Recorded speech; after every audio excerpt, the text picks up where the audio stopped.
Grand opening September 4ஆம் தேதி தூங்கா நகரத்தை தூங்காமல் பாதுகாக்கும் ஈசிடெக் சிசிடிவியின் மிக பிரம்மாண்டமான ஷோரூம் திறப்பு விழா. அனைவரும் வருக வருக.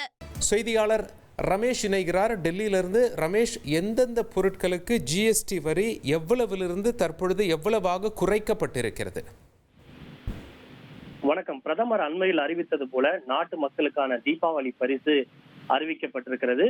இன்று காலை நடைபெற்ற 56வது ஜிஎஸ்டி கவுன்சில் கூட்டத்தில் 4 வகையான வரி விகிதங்களுக்கு பதிலாக அதை 2ஆக குறைத்து மற்ற 2 வரி விகிதங்களை நீக்க ஒப்புதல் வழங்கப்பட்டிருக்கிறது. அதாவது தற்போது 5, 12, 18, 28 என 4 வகையான வரி விகிதங்கள் விதிக்கப்பட்டு வரும் நிலையில் நடைமுறையில் இருக்கின்ற 12 மற்றும் 28% வரி விகிதங்களை நீக்க ஜிஎஸ்டி கவுன்சில் ஒப்புதல் வழங்கி இருக்கிறது. இனி 12 மற்றும் 18 5 மற்றும் 18 என 2 வகையான வரி விகிதங்கள் மட்டுமே நடைமுறையில் இருக்கும்.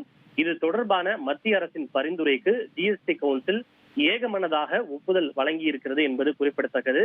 இன்று காலை 11 மணிக்கு துவங்கிய இந்த கூட்டம் சுமார் 10 மணி நேரம் விரிவான காரசாரமான விவாதம் நடைபெற்றது. விவாதத்தின் இறுதியில் தான் தற்போது ஜிஎஸ்டி கவுன்சில் இதற்கு ஒப்புதல் வழங்கி இருக்கிறது. இனி 2 விதமான ஜிஎஸ்டி ஸ்லாப் மட்டுமே நடைமுறையில் இருக்கும். ஒன்று 5, மற்றொன்று 18.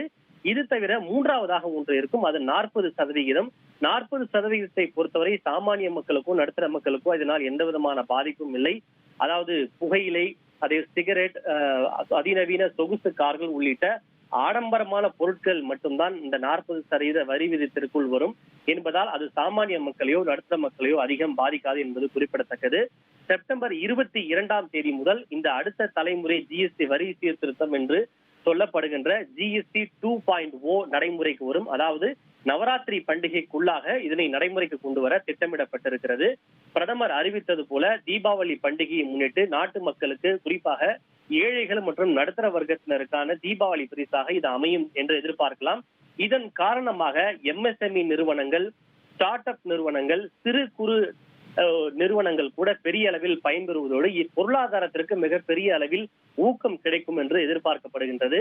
இதனால் ஒட்டுமொத்தமாக சுமார் 93,000 கோடி ரூபாய் அளவுக்கு வருவாய் இழப்பு ஏற்படும் என்று அறிவிக்கப்பட்டாலும் மக்கள் கைகளில் அதிக அளவு பணப்புழக்கம் இருப்பதால் அது பொருளாதாரத்திற்கு மிகப்பெரிய ஊக்கமாக அமையும். வர்த்தகம் மேலும் அதிகரிக்கும். எனவே இந்த இழப்பை ஈடுகட்ட முடியும் என்று மத்திய அரசு கருதுகிறது. அந்த வகையில் இந்த முடிவு என்பது மிக வரலாற்று சிறப்புமிக்க முடிவாக பார்க்கப்படுகின்றது. இந்த ஜிஎஸ்டி கவுன்சில் கூட்டத்தில் எடுக்கப்பட்ட முடிவுகளை சற்று நேரத்தில் நிதியமைச்சர் நிர்மலா சீதாராமன் விளக்கமாக செய்தியாளர்கள் சந்திப்பில் அவர் விளக்க இருக்கிறார்.